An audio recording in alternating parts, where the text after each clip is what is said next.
Hello, people of the tube, and welcome back to another review. As usual, I'm Chris. TC. And today we are reviewing Tom Hanks' A Beautiful Day in the Neighborhood. This is, I think it's his newest film, ain't it? Yes, sir. It is the story of one man's adventure with Mr. Rogers. Mr. Rogers, of course, is played by America's acting dad, Tom Hanks. And the man has to do a report on him for a magazine. He writes for Vogue or some shitty magazine, and he has to spend time with Tom Hanks, who is Mr. Rogers. And Mr. Rogers, of course, is one of the nicest people you'll ever meet. Mm-hmm. Everyone remembers the show. Everyone grew up with the show and loves the show. I did. Yeah, well, maybe the younger generation, Fortnite playing generations of today won't remember Mr. Rogers, but people like us in their 20s, 30s, 40s, 50s will remember Mr. fucking Rogers. Mm-hmm. I enjoyed it.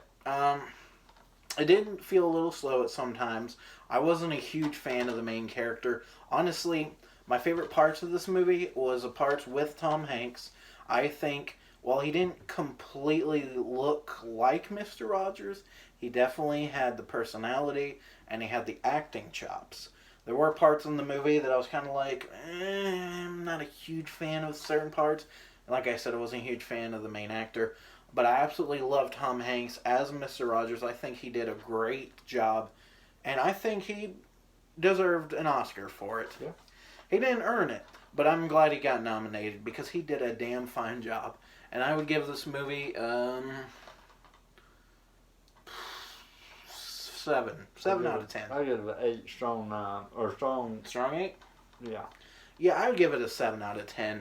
I wish, like I said, I wish I cared more about the main story, but for the reason why I rate so highly is because of Tom Hanks as Mr. Rogers. It's nostalgia as fuck. So, if you like Mr. Rogers, then I think you'll love this movie. It's a good one. Yep. So all I can say is peace the fuck out.